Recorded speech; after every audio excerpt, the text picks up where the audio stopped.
Hello, we're going to work a probability model problem and calculate and interpret the mean and the standard deviation. So first of all, the first part says prove that the probability model is legitimate. And then for this one, it's for each probability, the probability is between 0 and 1 inclusive. All right, and then also that 0.28 plus 0.38 plus 0.21, etc., all equal to 1.00. You need both of those to prove a legitimate model. All right, the next one, to calculate, interpret the mean. Now, this one's not too hard to do by hand, but on your calculator, you would do stat edit, and then you would plug in those values, and which I'm going to have to do right now.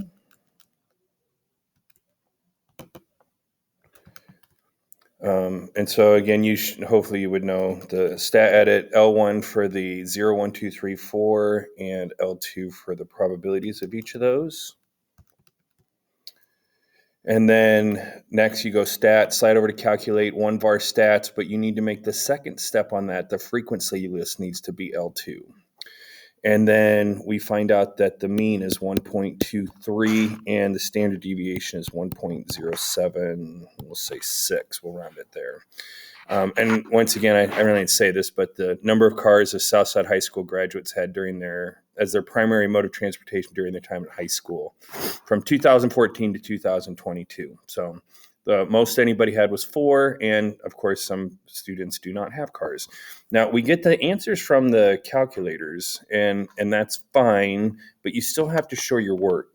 And so to do this, you take the value times its probability and then do the same thing. For all of them, you need to show 2 steps to establish a pattern, and then you can go plus ... It is very important, however, do not forget to put plus ... not just ... plus ... And then you need to interpret. So for this one, we had 1.23, and we could have put cars here, probably should have, but with getting it in the interpretation will be enough. So this would be if we randomly select many Southside High School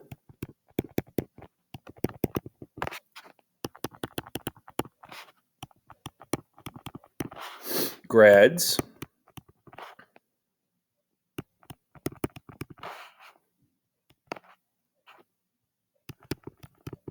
from 2014 to 2022,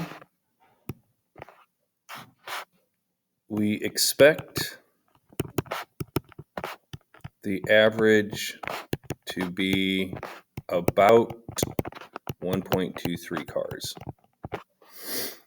And you need to have all of that in there. None of this is for debate. You definitely need, and I'm sorry, that average is very, very, very hard to read, but you got to say average. You have to say about, have to say expect or predict, and don't forget about context, of course.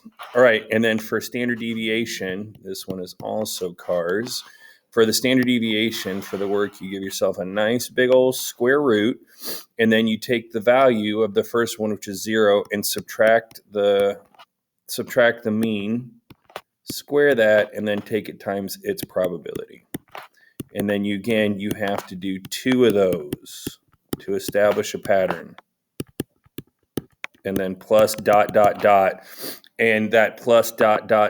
needs to be inside of the square root. And yes, it absolutely does matter. Don't ask a math teacher ever if it matters if something is inside or outside of square root. That doesn't make any sense.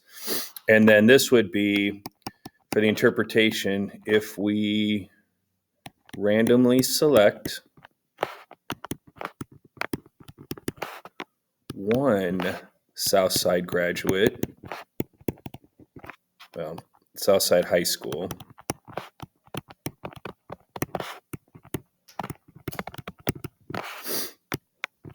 we will typically be off